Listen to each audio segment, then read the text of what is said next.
Hello, everyone. Welcome to our next guest with Donna and Sandrine and myself. As this series is just getting started, let me take a moment to explain what it's all about. So, our next guest is where we bring the real stories of the people behind the titles. You can expect our guests to be from all kinds of industry, from business to academia and everything in between. We uncover the moments, mindset, and missteps that earn them their stripes. In each episode, either Donna or me, Sandrine, we invite people from our personal network, some that wanted to be here, or someone we got introduced to. Someone we admire, someone we get inspired by, someone with a story worth hearing. Today's guest was invited by Donna. They know each other really well, and I, Sandrine, will listen carefully and surely learn a lot from this conversation.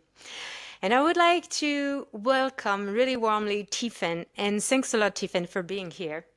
Absolutely. Welcome, Tiffin. Indeed, thanks, Sandrine, for the introduction. Hi, everyone. I'm Donna. And indeed, I had to invite Tiffin Jernstedt because if there is someone we can learn something from when it comes to PR, communication, networking, it's Tiffin. Tiffin, I'm going to introduce you briefly. And there is so much we could say about you. Of course, I had to Google you, and I can't tell everyone everything that I found, but you are a very experienced and respected communications executive. You're renowned for your transformative leadership in the fashion and retail industry. You have over 2 decades of experience. You've played pivotal roles in steering major brands through significant transition and growth phases. And most recently, you were the Executive Vice President, Chief Communication and Culture Officer at Neiman Marcus Group. You were instrumental in guiding the company from bankruptcy to their $2.7 billion acquisition by Saks Global. Prior to this, you've established and led global communication functions at, the list is endless, PVH, Ralph Lauren, Tommy Hilfiger, Calvin Klein, and other than that, of course, also overseeing communications for over 40 global brands, fashion and lifestyle brands during your tenure in agency leadership. Now, beyond all the corporate achievements, you've also recently founded your company, Tiffin Jernstedt LLC, consulting agency specializing in communication, career coaching, and talent advisory. And you host Tiffin Talk Shop, a networking event series that has fostered connections across industries for over 25 years. I read that over 25 years and I'm like, really? That long? So Tiffin, welcome to our next guest. Thank you. What an intro. Thanks, Donna. It's such an impressive intro, right? I mean, you have done so much. Indeed. And what I love about how I got to know you, Tiffin, is actually through this. Well, first of all, I know your brother, of course, who Yeah. lives in Amsterdam. And that's how we initially met. But your talk shop, your Tiffin Talk Shop, you travel the globe with Talk Shop. And we recently met in Amsterdam where you had your Tiffin Talk Shop. Can you please tell us a little bit on how you started with the Tiffin Talk Shop? How did that happen? Absolutely. Well, it was competitive at first. When I first got to New York City and was an early graduate, I worked for Tommy Hilfiger. And I quickly learned that the fashion editors were, quote unquote, talking shop with each other. And they were talking about what was happening in each other's magazines. I'm dating myself, but that's what it was. And I realized the PR people were not doing this. You know, there was really no connection with the PR people because all the brands were just so competitive.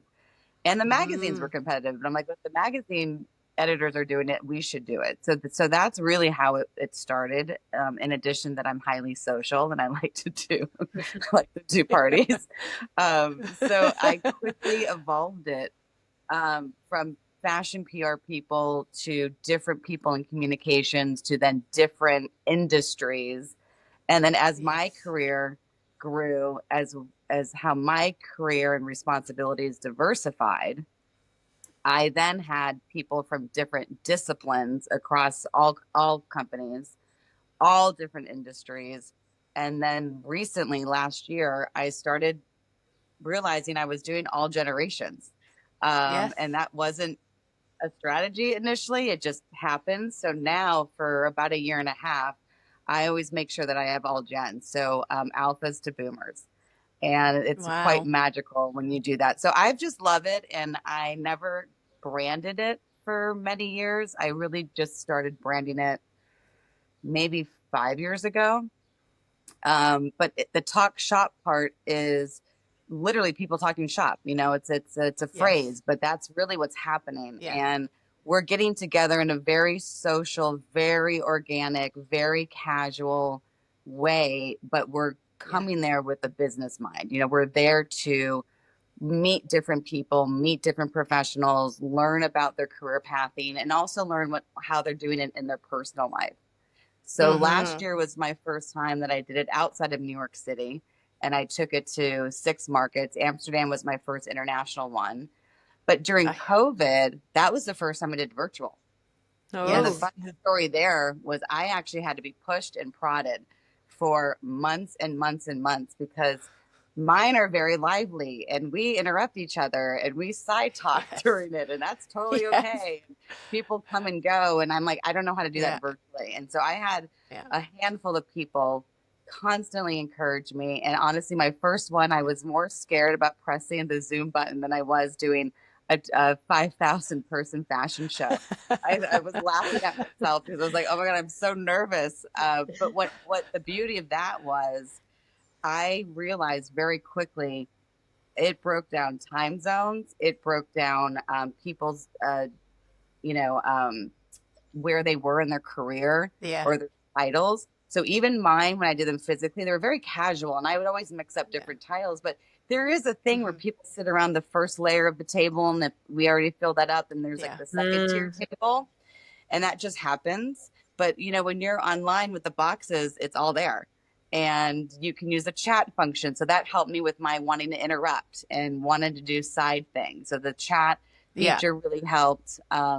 So yeah, I ran them every Friday and I had thousands and thousands of people come through, which was amazing. So in Yeah. 24, my commitment was I got to get back into them, be more consistent, go to different markets and do virtual. So I think in the Yeah. last 6 months, I think I've done 10 or more. Wow. Yeah. Wow. wow. In 6 months. Yeah. Amazing. Yeah. Yeah. And I think during COVID is when I joined one of the first ones. Yes. And I think that was I mean, the timing was there, right? It was a time when we were all hungry for connection as well. Mhm. And I heard about your talk shop, and it was instant love. I mean, the group of people that you managed to get together was so diverse. You know, people from all different industries, different Mhm. areas, different experiences, and like you said, different generations, which is Yeah. another thing that I really love. You know, from alphas to boomers. I mean, that is it makes a lot of sense. When you were in Amsterdam, just maybe to talk about that, you also did, which another one that I think is genius, is you did Tiffin University Yes. with Oh, two cohorts of young people, the betas and the Gen Zs, I want to say, right? How Alphas and was Gen. that? the alphas even. The Yeah. Well, alphas and Gen I Z. can't even say Tiffin University because there's actually a Tiffin University in Tiffin, Ohio. So I really have to call it, I think, Tiffin U. And Tiffin U. my kids fortunately get it all day long and all night long. Um, you know, I love working with everybody, especially the younger generation. I think it's so fun. As a communicator, I get really excited to understand how they're Yeah. using, you know, different types of social media that make companies billions of Yeah. dollars, but then how are they using it in their just social life? They don't even understand really the power that they have as they're communicating and what, you know, platforms are they using, what's interesting to them. Also, that's my opportunity to help them guide, you know, what their interests Hmm. were. And it really came from when we used to live in Amsterdam. My son was 2, and it's his friends from that era. And they just instantly connected. They've not had any contact whatsoever. Yeah. And the girls pitched the moms to, ditch school and hang out with Tiffin. So then I branded it and said, okay, well, if you say yes, we'll do Tiffin University. So that's really how it started. But I learned so much from them, and also Yeah. I've done it with other friend groups too. I've never branded it before, but I Yeah. think it's important. It's important for us to listen to what's going on with that generation. It's quite Yes. extraordinary. And that generation, I really mean like they're young. Oh no, they're young Gen Zs. They're on the cross of Alpha and Gen Z. Mm-hmm. So Mm-hmm. their lives are so different, and the Mm-hmm. information that they're receiving is significantly different. And I think Yeah. it's really important for us to learn from that and get inspired by that. And they also need direction, and they also need to understand how to come into the Yeah. workplace. And Yeah. I think that's why I love Gen X, which, well, I'm actually next to Neil, so I'm on the cusp of millennial and Gen X. But I think any Gen Xer in general, like that is our job. And I know our, Yeah. our generation's not talked enough Mm-hmm. about, which I want to fix. But we Yeah. we are the bridge. We understand the boomer Yes. era, Yeah. and we Yeah. understand everything that's younger than Yeah. us. And that's Yeah. what makes us so powerful. And Mhm. so anyway, I just love it. And I'm going to be Yeah. doing more. Yeah. Nice. I love what you're saying because I am myself like business lecturer, and when you're talking about like the younger generation, obviously we can learn like so much about them. I'm getting curious about like what makes the Tiffin school, and I love the branding, make this school like so special. That would be like one of my first question, and maybe if I can stack you and add another one is that what are you learning from this younger generation, talking about the Mm. alphas or the Gen Z, for instance? Well, I'm very blunt and I'm very direct, and I'm also very fun. So You don't say. that, We that's didn't see. probably the mix. And that's my leadership style. That's when I do speaking opportunities. I Mm. really don't mince words. I like to use all the adjectives and vocabulary words in the language. And I think that helps because it helps them, really anybody, but I think the younger generation, it just helps them like relax. You know what I mean? And Yeah. for Yeah. example, I had them all pull out their phones and go, "You're going on LinkedIn." They don't even know LinkedIn. They're not even on LinkedIn's radar. So then I gave them a hard time. Pull up your LinkedIn. You're doing profiles right now. I explained how you use it, why you should be on it. It's not as relevant right now because they're sophomores in high school, but it will be relevant pretty Mm. quick. Even Mm. if they Mm-hmm. start doing internships as a younger person, even before college, I mean, they'll Yep. recognize it. So that was one example. The other example is we're now going on their social media, and they're telling me what posts they did that went viral on TikTok. So I'm Ah, looking at it, and they made Oh. mistakes because the one that went viral, and I don't even remember it, like literally double digit thousands and high double digit thousands. Well, she didn't Ooh. tag anything. I was like, dude, you didn't tag your jacket. You didn't tag, it was a ski yeah. content. You didn't tag anything. So, so they don't realize, even though something went viral, when they go into the Yeah. workplace and they do this Mm. for a living, it's a completely different hat that they have to wear. They have to be more aware of things. So I broke down literally what that job is, and Mm. especially what that job is for someone at their level coming in. Mm. Oh yeah, no, Nice. this is so good because actually you're bringing like the practical aspect of what they are learning at school. You say, okay, in real life that works like that. So everything that they got like as a theory, then they can apply it like properly so that yes, you amplify basically Mm. their way of communicating. Yeah. Mm. And like they're all into like the perfect post. I get in a massive fight over this with my own son. And so their grid, they take pride that their grid has like two photos, or three. And meanwhile, like Right. their likes are in the thousands, double thousands. But I Yeah. explained to Yeah. Yeah. them there's no influencer that you like that is posting once every 6 months. You have to post every day. And that's a Mm. big debate at their level. They don't think that's true. And so they think, no, it's the perfect one. It's like, no, it's not, that's not how it works. If you want to make a living off of it, you know, and I also explained to them, every account is different. And my best example is I collect mermaids. I've collected mermaids my whole life. So there is a Mermaid Monday that is a internet thing. So Yes. I do it. It's my lowest likes. So if you go on my grid, it's my lowest likes, but it is my highest engagement behind the scenes. I have people around the Yeah. world text me and DMing me mermaids all the time. Like I can't even keep track of how many come. So you don't see that on Yes. my grid, you know. So I explain to them, you know, and I just do it for fun because I like it, you know. But Yeah. I'm not trying to be an influencer in the mermaid world, you know. I'm not trying to make money off of it. I thought maybe. Yeah. So I was explaining to them, as the older you get and when you start learning how to do these things professionally, you Mm. can't get caught up in the likes. And that would be my advice to anyone that I talk Mhm. to, because I do a lot of personal branding work.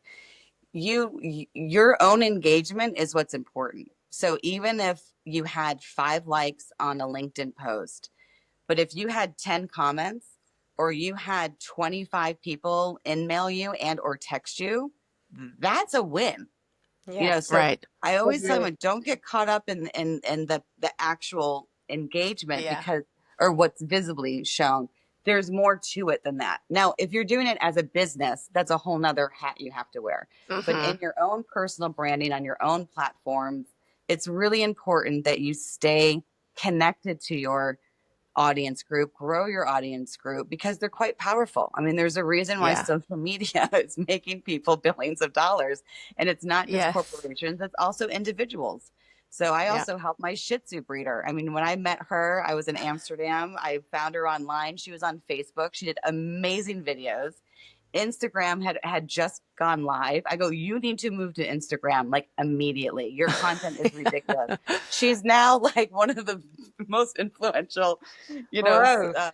yeah, in her space. And it's because she was already doing the great content. She just had to move Mm. Yeah, to yeah, yeah. another platform, and then she let it grow, you know, and now it's Yeah. been over 15 years. So I have stories like that where I help my neighbor, I help whoever, you know. Mm. My partner is Mm. an artist and he sells all of his art on Instagram.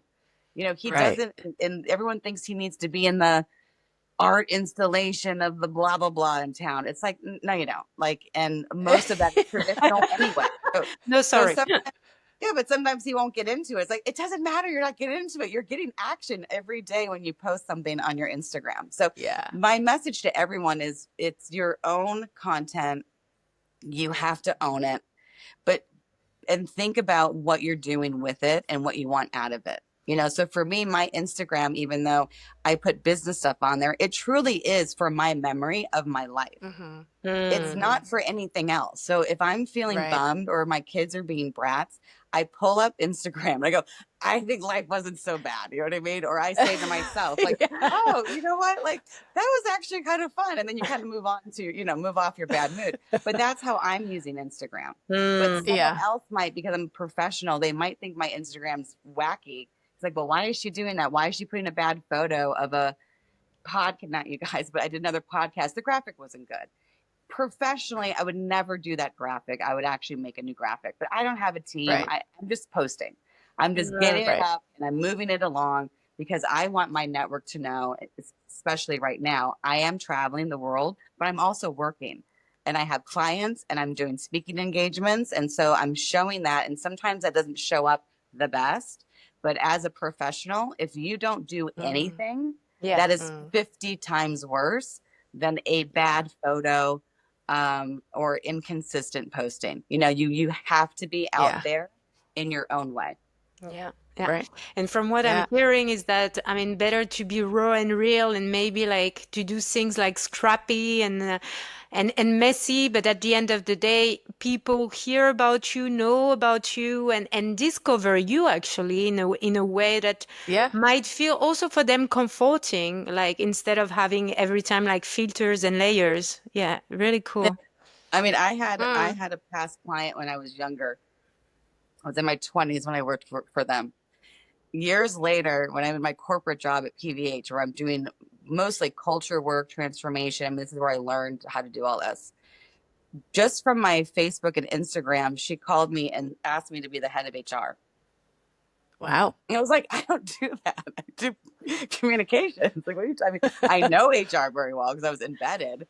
And she's like, no, I can tell. So I actually almost took this job Wow.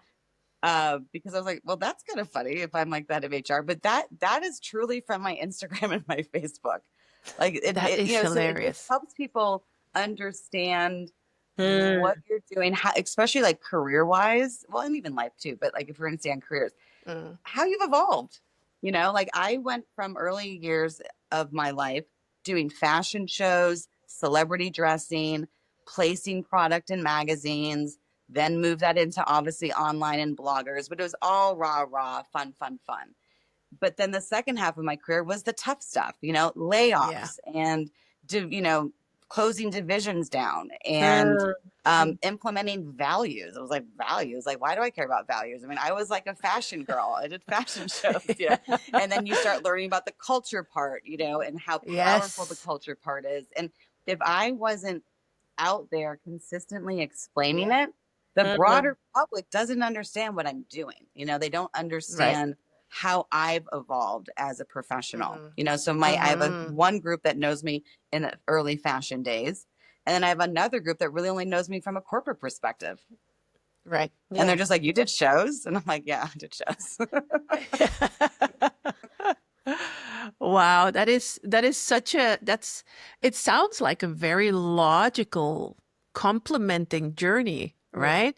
But it's yeah, I wonder actually when you make that transition. So when you go into this corporate world, how do you find your voice? I mean, in the beginning you said, you're very you tell it like it is. You're very, straightforward. How do you find your voice in a corporate world of communications? Because isn't the demand from the brand how they position or who they want to be hmm leading in that, or how do you marry those two? And it took a while because I am so out there with my thoughts and my confidence in my thoughts.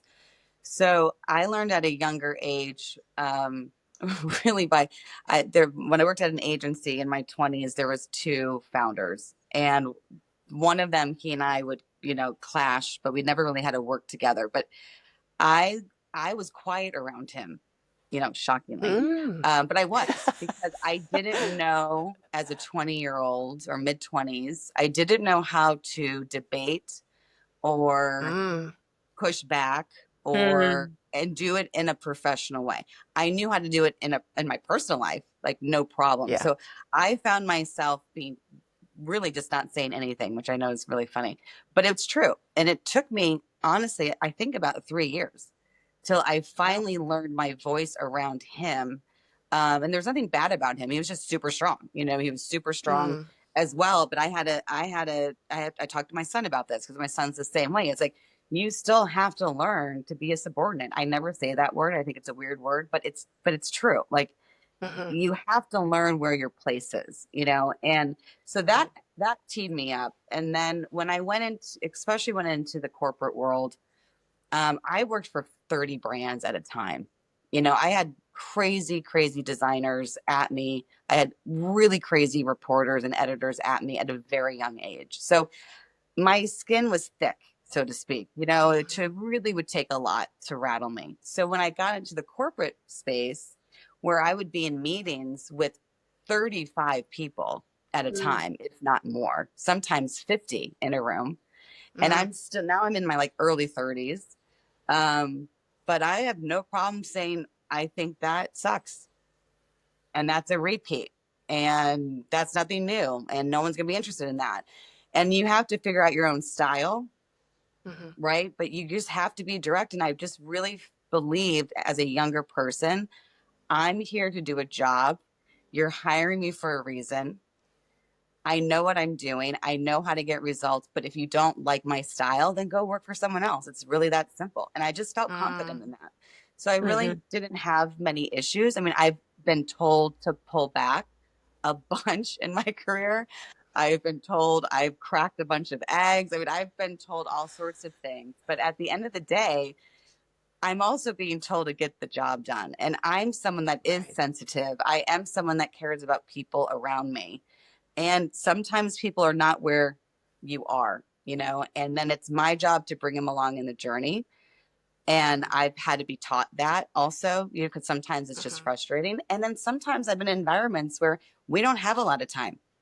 Yep. So the Mm. attitude has to be get on board or not, because we Mm. got to get things done. So my Yeah. advice to anyone is, I say it to myself, when you press the gas, when you pull back. I was just on a call and someone had the best line ever. She's like, I'd rather give my team a speeding ticket than a parking ticket.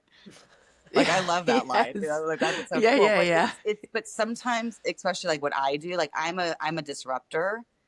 So Yeah. already I'm at odds with people. Already. My Mm-hmm. job in itself is making people feel uncomfortable because we're going to do something different. And I'm representing the leadership teams who are implementing things that are different. And Mm-mm. then I'm also Mm-hmm. implementing things that are different. So, yeah, there's been highs and lows to that process. And that's where you go back to your team and being really open with your team and helping them understand where the challenges are. So some of these things are just like, oh, that was a block. You know what I mean? Like we got Yeah. blocked. And it's like, we got to pitch it again. We got to go back again, or we got to wait maybe a month or two, or no, we're going to that next meeting and we're going for it. I mean, we just have to work Right. together. Yeah. And then I listen to my business partners too. You have to listen to everybody Yeah. around you, and you can tell the ones that are just totally not seeing it and are refusing to see it versus the ones that are like, wait a second, like I think I get it, but I want to know more. Help me Mm-hmm. understand. And I do the same with them. So it's a two-way street. In communications, you talk about two-way communications all the time, but to me, that's broader as well as individual. We just have to Mm-hmm. listen to each other, but you can't be afraid to push. And I'm not. And of course, the older Yeah. that I get, the more I'm just like, take it or leave it. Like, do you want it? Do you want to change or do you not want to change? And then I get to decide Right. how long I'm going to wait for that change. Yeah. Mm, yeah. Because that's my power as an Yeah. employee. I don't have to wait for everybody. Yeah. So Yeah. especially if you're a change maker, that's one of your powers. It's like, yes, I'm Yeah. going to hang in and I'm going to see it through, or Yeah. I'm not, because I'm not Yeah. seeing the other benefits. Mm-hmm. Mm-mm-mm-mm. Mm-hmm. It feels Yeah. to me like when you're describing like your journey, and I'm sure it's one aspect of it, like what you're describing, like I mean, I can barely imagine like Tiffin not having a voice. I mean, you told us about like your early time, like with your boss, and obviously I can so much relate to that. That you have like times in when you were young where you felt like I need to express myself, but I don't know how to express myself, or I feel like the other person is too strong, or has the right argumentation. What was like for the people listening, like the turning point, or how did you find like the strengths to do that? Because yes, you want to come across as someone like polished, someone like polite, someone knowledgeable, but at the same time, you want to be disruptive, and disruptive comes by being a bit messy and experimental. Like I said, it's sometimes there's issues that come in and it's disappointing. Other times it works. At the end of the day, I'm all about results. Like Mm, if we're not getting things done, there's a problem. And then I make a bit. I mean, then I really turn on. If I'm not seeing movement, and it could even be something little, Mm-hmm. but if I'm not seeing movement, I'm not at that company. Period. mm, Mm-hmm. So part of how I help people understand me and my role is I really try my best to take the time to give the context, to explain to them the why, explain to them why this is going to move fast, give them examples of either industry things that we've seen, and I can tell them kind of behind the scenes what would have happened from a communications perspective. um, my goal eventually is, in communications, when the legal team comes in, you don't go back at them. I mean, I have on a Mm-hmm. couple of things, but in general, I don't. I want communicators to have that same power. When you sit in the C-suite, everyone is an expert in their field, but mm, unfortunately, in communications, it's still subjective. And it's a really hard fight for communicators. And there are other disciplines that have the same issue. I just can speak to communicators. And that's why someone had taught me years ago, big C and little c, big C communications, little c communications. So, for example, I'm big C, you guys are little C's. And like, Mm. also, like, I'm a chef. I have to make food for myself and my kids sometimes. I'm a little C. I'm not a big C chef. You know, we all are decorating our homes. That doesn't make Yeah, you a big D decorator. That's a little D decorator. So I try to right. help people understand, like, I'm the expert. This is what I live and breathe all day long. And Yeah. sometimes, because it's a subjective function and it's also a service function, Mm, you're servicing at the end of mm, the day. So communicators tend to get very passive, um, Mm, and allow it to kind of happen to them instead of fight mm, for the discipline. mm, And I'm 48. I mean, I wish mm, I could have been stronger, back in 25. And even though I really was strong in some ways, but not all the time, I wasn't. mm. So I think for anybody, it's your personality, it's your own journey, it's your own experience. And, you Yeah. also can't, like, I really try not to let the negative feedback of being like, Tiffy, you got to pull back, pull back, pull mm, back, pull back. Mm-hmm. Mm-hmm. 'Cause I know I'm not being mean. You know what I mean? I know I'm not Right. doing out of bounds stuff. I'm just moving faster than people are comfortable with. So then again, I Right. go back to, like, the power is mm, you. You then decide how long you Mm, want to stay somewhere. How long do you want to fight that fight? How many battles do you want to go? Is it worth it or is it not worth it? mm-hmm. And the Mm-hmm. two jobs that I've been in, because I found I like to move around, my two jobs that I truly thought I was going to be in for less than 6 months. When I accepted these jobs, I was interviewing at other jobs all at the same time. That's how I Wow. really did not think I was going to stay in the job. They were my longest. So one was an agency. It was 5 years when I was younger. And my other one was my corporate job at PVH, which was 7, which was like Mm. unheard of for me. And then the ones Wow. that I thought I was going to stay the longest because they were cool and fun, they were my shortest and they were less than 2 years. mm. Wow. So That's so you can't make interesting. these things up in your career. You can't make up what comes to you and the opportunities that come to you. So I just go back to some of what you guys had asked before. You've got to keep trusting yourself, even though sometimes you don't know all the answers. You just got to go back to Mm-hmm. yourself and figure out how to navigate and challenge yourself too Mm, Mm-hmm. while you do that. Yeah. So, as the expert communicator, how do you deal with, because I mean, I've seen some of the movies and series out there, right? The people in communication, they can spin all kinds of stories. So, how do you deal with, for example, a company that wants you to spin, I don't know, they're in the middle of a shitstorm and you have to spin a story a certain way. What is your perspective on that? Do you think, okay, it's not that bad of a shitstorm, we can change it? Or do you always try to say, hey guys, just own up? You know, Mm-hmm. you created a mess, we created a mess, let's own up, let's fix it, but not spin it. What is your mm, take as an expert on communications like that? I've never If said the you've word ever been spin. in a situation like that. Yeah, I've never said the word spin in my entire life. Mm, Spinning truly means you're making something up and you're right, avoiding truth or you're adding untruths. So spin, I've right. never said that ever in my career, ever. Hmm. I've never been asked to lie. And frankly, you can't. You can't lie. And especially in my era. I mean, my era was the launch of online and social media and the consumer voice and the employee voice. And you can't spin anything. It's all out there. Um, Right, I use the word positioning because positioning to me means we have to tell all the facts. We have to right. explain what's happening right now. There might be an untruth, which unfortunately, with one company, that was a huge, huge part of my job, was to deal with truly fake news, like 100% fake news. And so I would go to those reporters as well as to the employee population, and we would explain what was happening. So that's positioning. Like we're positioning Hmm. ourselves in what is that topic. My other communication friends that are in really big industries with very high complex issues, no one's spinning. You can't. You can't spin. The only Right. other industry that I think gets away with it a little bit more is maybe the entertainment. But I think that's changed, because now the celebrity owns their own narrative. So, the launch of Twitter and the launch of these other platforms, I mean, they're launching their own news. Before it was the Yep. weeklies that broke if they were, Yep.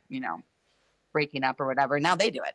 So Right. that's all changed. I think the biggest challenge is there's just so much fake news out there. Yes. There's so much fake news out in the media, traditional media, as well as online. And the real issue for me that I'm very passionate about is most media outlets are a paywall. It's very few. I think I can count on my hand on how many media outlets, traditional media outlets, or even new ones actually, it's a paywall. So no one's even reading your stories because no one's Right. paying for these. I mean, it's, Yeah. some people subscribe, but not really. And so Right. basically you're sending PDFs around so people can even read these stories. And it's all about clickbait headlines. Yep. And it's Yep. one thing when you put that in the consumer, like, oh, the shoe is cool or whatever, like that kind of fluff. But when you're talking about people's reputation and or a company's, and that's clickbait, and in some media outlets they have their own department that even writes that clickbait, so they don't even know the story, and it's very, very, very dangerous. And I personally have been in one where it was a really bad clickbait, totally false. You can't even click in to read the story, and it rippled internally, it Wow. rippled to the retail associates, it rippled into consumers. It had impact, and then it inspired other reporters to do the same story. So because of my relationships, they would call me and I'm like, "Did you read the story?" No, because I don't, because it's a paywall. And these are major outlets. I'm going, "Oh my God, Right. you're telling me that you're going to do an entire story with your Just. reputable Yeah. outlet on a headline that you can't even read that story?" Because actually, when you read the story as a PR person, it was every single message that we'd ever wanted in there. It was the perfect story. The headline screwed it. So that's Wow. really changing a lot of it. Definitely mine. I mean, it has changed my opinion on media stories. It has changed my Yeah. opinion on the pecking order of where I share, where I would recommend to share news. And at the end of the day, as the broader consumer, we're getting all this information in so many different ways, and a lot of it is partial. And I would say that with social media. I mean, I'm a big Bravo, Housewives girl. There's so many ridiculous clickbait stories that are completely false. They just want you to click on it, and they make up Right. a false. And even in the comments, people will go, "That's not true. I just saw blah blah blah." So I mean, this is the world that we're living in. And then when you apply that to politics, you apply that to health issues, and I mean more serious things. This is Yeah. the world that we live in, and the communications industry and the media industry, they've been getting together for many years now, trying to come together to figure out how are we going to deal with this, because Yeah. it's very, very different game now than it was Yeah. 20 years ago. Yeah. I think the headlines are full of it, huh? All over the place about how the media owned by certain, billionaires spin stories. I keep using this word spin, but, posts or highlights Yeah. these stories that is sort of shining a light on truths or that they want to put out there. And I Hmm. think, especially in this political spectrum that we have now globally, I think in every country or every continent worldwide, you see that all these media outlets are under so much pressure. And Hmm. it's very hard now from a communication perspective to know what to believe, you Hmm. know, when it comes to that. Well, that's why you got Is to there? own your communications, and that, sorry to interrupt, Yeah, but that's yeah. why, again, years ago, literally years ago, companies own their own platforms and they invest in Yeah, their own platforms. It's no different. My example with celebrities, they own their voice. So my any recommendation yeah. from a personal branding perspective, if you're an entrepreneur running your business or anyone or corporate, you got to own your story. And Yeah. actually, from an internal comms perspective, that has really shifted through the years because employee groups are actually they want to hear from the CEO and their leaders about topics because it's they feel like Yeah. it's cutting through the noise. So the Yes. pressure has really been on the CEO's role has really changed because Mm-hmm. unless you were kind of like an outgoing, high verbal communicator CEO, Mm-hmm. you didn't really have to be out there. You know, you had to be out there in certain stakeholder groups, but not really. That has changed, I would say, drastically the last 10 years. Yeah. You know, you Yeah. as a CEO or a founder or any type of leadership role, even if you just Yeah. lead a team, your job is to talk to your team, break down what's ever happening with the information that you know is Mm-hmm. true. And the things that we don't know, we just acknowledge that. You know, Hmm. and when you deal with Yeah. mergers and layoffs and, you know, things that are tied to legal about what you can share and what you can't share, lawsuits, you know, the only way you can navigate through that is you just explain it to people. You know, you Mm-hmm. acknowledge that this news is out there. You acknowledge that there's only certain things that we can say due to legal and financial, you know, reasons, but then share what you can and then just be Mm-hmm. consistent with that. Mm-hmm. Mm-hmm. Yeah, from what Totally I'm agree. hearing also there is like a lot of polarization. It feels good also like to have like those big titles and that to stimulate engagement and debate among your audience. But as you're saying, is that brands shouldn't shy away also like to tell their truth and to be proactive and reactive about it. And this is also like your whole job. And I feel that like, how do you see, because you've been like out there in the communication field like for so long, like it feels to me that the space of communication for a company is taking like more and more, I mean, space and impact. And as you're saying, now CEO have to be great communicators, great storyteller also. So how do you see like the evolution of communication over the years? And you just have to keep explaining it to people. You know, I mean, Mm. I've for designers where at the time they didn't think Instagram, they needed to be on Instagram. Yes, you do, you know, or Ah, not working with bloggers. Yes, you do. And here's why. When we put product on a blog site, I mean, I'm dating myself, but this is early on, that product moved. You could track it. Yeah. So Yeah. once they understood that, it was like, bang, okay, got it. Let's do, you know, let's do that route. So, I mean, you just have to be current and what's Yeah. resonating, what's not. When you work globally, you know, I pick up the phone and I mm, call every single point person. It's PR people, it's HR people, it's business leaders. I probably have 3 to 5 that I will call per country or area. And I ask, how is this hitting? How's it landing? mm. And some people are Mm. like, great, why? You know, and then another region Give is me like, a break. terrible, like awful, you know. And I do that on internal comms. I do that on media stories. I do that Mm, on industry type topics or world or current affairs, you know, that, you know, you Right. take that temperature of Yeah. kind of how everybody is receiving this information. mm. Yeah. Oh, So that's cool. great. Um, Is I, there I see just like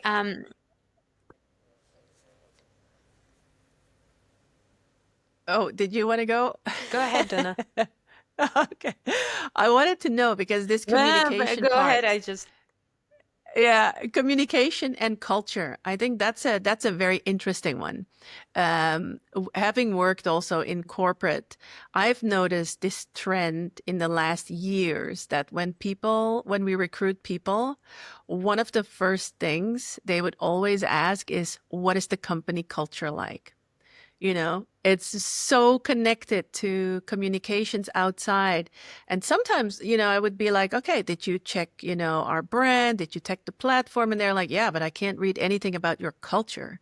I think a lot of companies still underestimate what culture means in new leadership styles.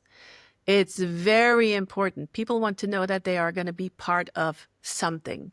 And I think Mhm. often it's missing in companies in their internal communication or on the company information website and how they can be part of Yeah. that, what it means. I think it's a very important one to keep in your communication.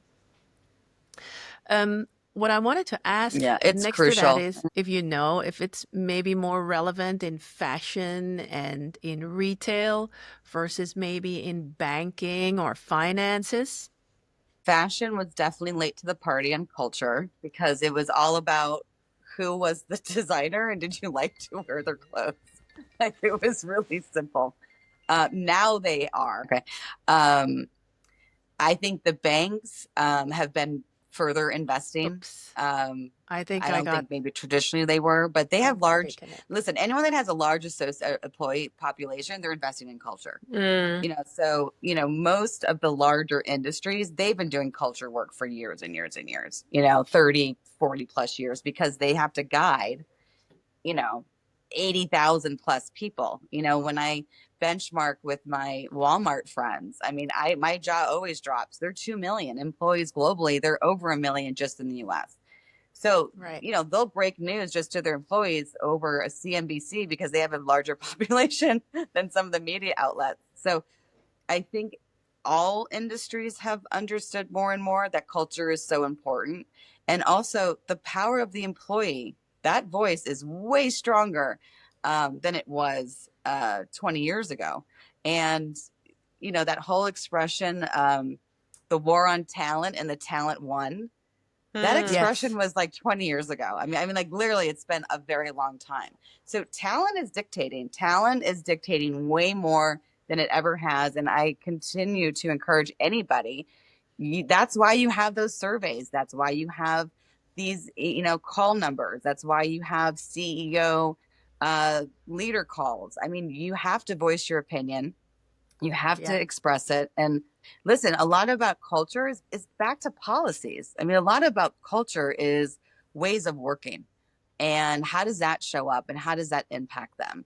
And culture changes, and you can't really define a culture especially when you're, 60,000 people globally, Yeah. because culture is subcultures, so you have to kind of Right. identify what is at the parent company or that larger level.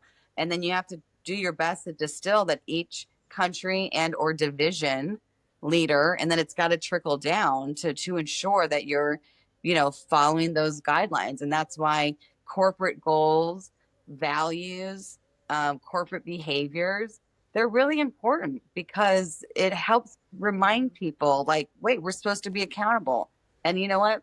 Yeah. I was accountable for this one and I got to be better Yeah. about voicing that more, or, um, whatever, you guys get it. But I've Yeah. seen it. I've seen culture change. I've been a part of that. I've seen it. When I benchmark with other people that are in this space, the stories are remarkable. I mean, you really can turn a business around with having a strong culture, but you can't have a strong culture unless you have heard from your employees. What do they need Yes. from you? And then you need to have a consistent communication plan to Yes. support that. Mm. Yeah. Mm. So people know, and I'll never Yeah. forget, I was at, this is years ago, but I was at a place in New York, and these two young girls were sitting next to me, and I was totally eavesdropping on their conversation because I'm a PR person. And they both were from Amazon. They had totally, completely different roles. They worked out of the warehouse, in Jersey.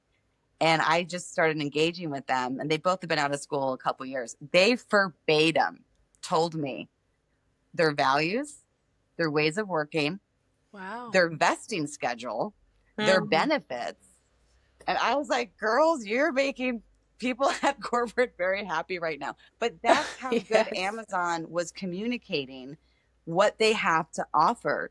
Because these are young Right. girls, like in different types of function that typically people would think they don't care. You know, Yeah. we don't really need to communicate to them. They knew everything. Wow. Yeah. And I was so impressed by that. And I took that to my company immediately the next day. And I said, we've got to figure out how to Yeah. be way better about breaking down these kind of complex benefits and Yes. complex vesting cycles. I mean, just no one understands it. Even seasoned people don't get it.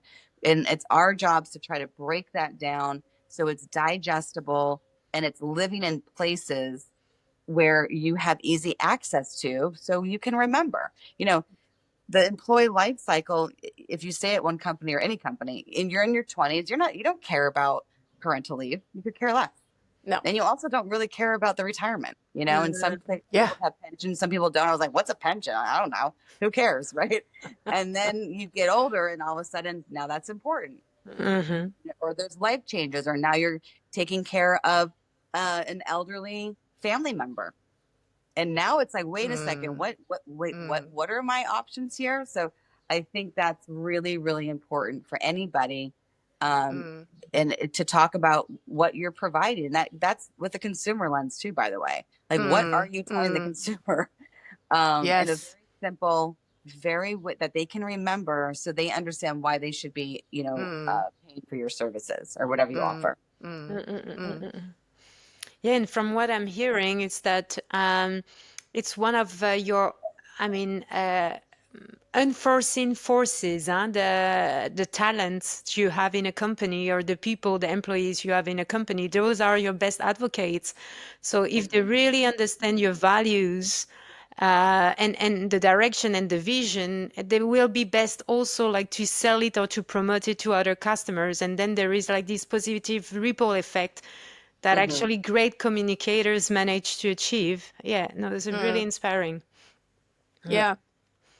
I have a, Maybe. yeah, Oh, go tell ahead. us. No, Um, Sandrine, go ahead. but Donna, I mean, if you have a question that is related to the same topic, because me was more like about Tiffin as a whole person. So if you want to keep going in the direction of company culture, you can wrap it up, and then I will move to Tiffin.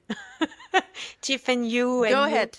You Okay. go ahead with your question. Okay, because I found like really fascinating, because at the same time, like you are like a bit the jack of all trade, huh? In a really under a positive light. Like you have a school, you're doing like you are also like chief communication officer, and you're part also of the culture, and you are also like a media expert, and at the same time career coach. So you're carrying like so many hats, Stephen. And I was wondering, because this is really amazing, but what was maybe like the hardest reinvention? Because this is those things are so different, and at the same time I can see also how they are linked. But what was the hardest reinvention you had to go through in your personal or professional journey that is making like who you are, you, Tiffin? Um, my hardest professional was when I moved to corporate at the parent company Okay. level, and I was responsible for significant initiatives that I knew nothing about. So I literally, there was not one thing that I was in charge of that I even knew what it was. So those first couple years were very hard.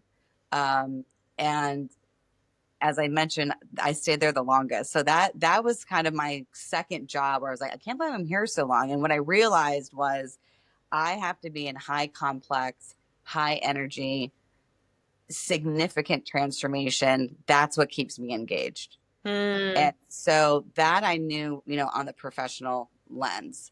On the personal lens, I'm all about having fun. I love, traveling, and I've got two kids, but I've also had two miscarriages, and both of them happened at like the high pinnacle time of a professional. Um, Sorry. and that's kind of actually happened to me a bunch. I've had very, very high career peaks, and most of them have had a significant low personal peak. And it's something that I've been aware of, and I know, and I as an older person, I try to balance it, but I also just feel I don't separate my career and my personal Hmm. life. And I also don't have a job that you can even do that. When people ask me about wanting my type of job or even being in the fashion industry, I say it's not a job, it's not a career, it's a lifestyle. And you Hmm. have to Yeah. be signed up for it. Communications, it's 24/7. I work literally all the time. There's no breaks. And I don't complain about it. That's what I signed up for. So in my personal life, I just try to um, I'm saying balance, but someone literally just said harmony between your two worlds, which I love, like harmony. Ah, Like, who yeah. has balance? I just catch myself, when there's times where I am like so on, because I'm a workaholic and I'm proud to say it, and my family knows that. It's not a secret. We talk about it. We structure our lives around it, Mm. and they know that. So I don't try to pretend that I'm not. Um, but I also will flip and go, okay, this was way too much on the career side. I've missed too many things. Now I'm going to flip it, and I'm going to Mm. flip back and kind of get that time back. So I just do that on a daily basis. I do that on a monthly basis, and sometimes on a yearly. We're all say, wow, that was a big run with that one company. I need to like pull back a bit, or even within that week, I'll go, oh my gosh, I've been just so career obsessed. Like, I'm not going to do anything that day. You know what I mean? Or I'm going to let go and I'm going to tell team members, hey, I'm going to really try, unless it's breaking news, like I'm off. So Mm. I just try Right. to self-regulate. And sometimes it works, and sometimes it doesn't, sometimes, I haven't done the right balance, or Yeah. something is off. And I had another woman tell me through the years, which I loved. She said, I really didn't like when women were like, you have to be a superwoman. This was when I was younger and I had my first child. I actually hated that. It's like, I'm not a superwoman. Like, I'm not a robot. I'm not a superwoman. I'm Mhm. highly capable. I know I can do a lot, but I didn't like that. It bothered me, actually. Mm. And this one mom said to me, older, she was like, well, I think women can have it all, just not all at the same time. And I've Mm. had this conversation with so many women, I can't even begin to tell you, ever since I was younger. And that one was finally the one that I'm like, I like that. So sometimes it's maybe you have a career hat. Maybe another one is it's all about your own fitness and like how you want to show up. Maybe it's a hobby that you want to really Mm. explore. Or maybe it's a child era, that you want to do. I mean, I Right. help a lot of people too that are just like, I just don't really want to work. So don't. Or Yeah. take a job that you don't have to use your brain that much. That's okay.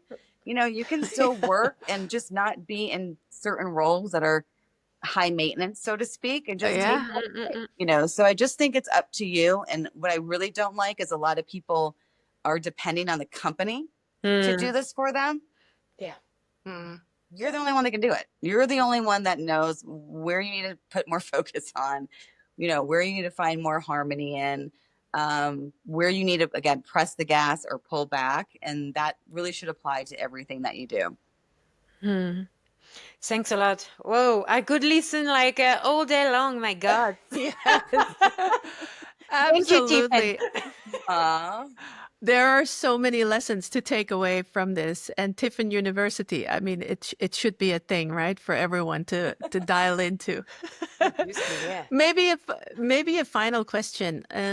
Because looking at leadership, you've seen it change over time. Like, what advice would you give to future communication leaders? I mean, you've said a couple of things already, right? I mean, what I really like, by the way, is finding that harmony and not balance when you have to be 24/7 on. I mean, mhm. that's gold right there. Um, Maybe change with times, but what is the one advice that you would give them? You know, they aspire a communication leadership role. Your advice would be what?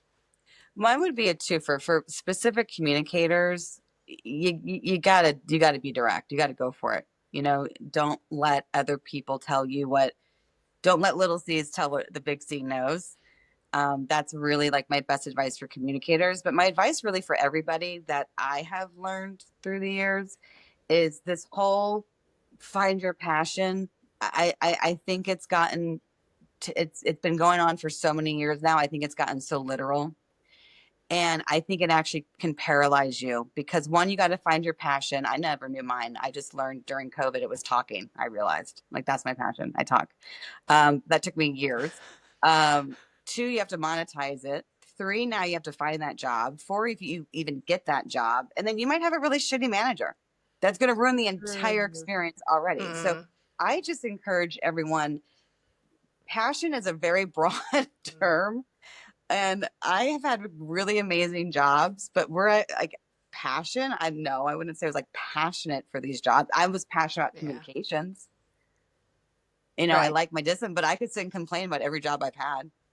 Yeah. You know what I mean? Like, they sound great and they work great, but I could also complain about them. So I think, Right. we all have to figure out what makes you tick, you Mm, know, and it doesn't all have to sit in the job that's making you money. You know, you could find different things or diversify what you do. And that's what's amazing about this era is we have so many more options. You can be an Yeah. investor true. in multiple ways. You Yes. can have side gigs. You can do Yeah. Airbnb rentals. I mean, Yeah. you don't have to be in that one job to get all of the money that you're looking for. You know, you can Right. really diversify, and that changes your outlook on what jobs you're going to take, how long you're going to stay at these jobs, what you're willing to Yes. do or what you're not, you know, willing to do. So I think that's my biggest thing is just identify what you want to do really to make your generate your income because that's why we all work, Mm. or most of us. That's Nice. I work for money and I'm I, very clear about that. no, but I love it because there is a lot of playfulness in what you're saying is that yeah, test and learn, and if you fail then like go for something else and don't stick to one passion. Maybe there is something that just need to be untapped or to unfold, Mm, and maybe it's not something you were expecting. So yeah, and that's so true. Yeah, thanks a I lot. loved I love it, Tiffin. Great advice. And we will take that on board, of course. Even Sandrine and I, we're doing it, right? We had this one wish, this one idea. Let's do online talk shows with you amplifying human voices. And here we are, you know, getting better at it each episode at one at a Exactly. time, I would say. But thank you so much, Tiffin, for being here with us. It's been a true joy. I really look forward to watching this again because there are so many things that I was thinking, oh, I should write that down. I have to use that next time. So thank you so much for being with us. It's been a joy. Everyone, thanks for watching, and Thank see you. you next time, All guys. right. Well, thank you for having me. Thank you. Bye. Bye.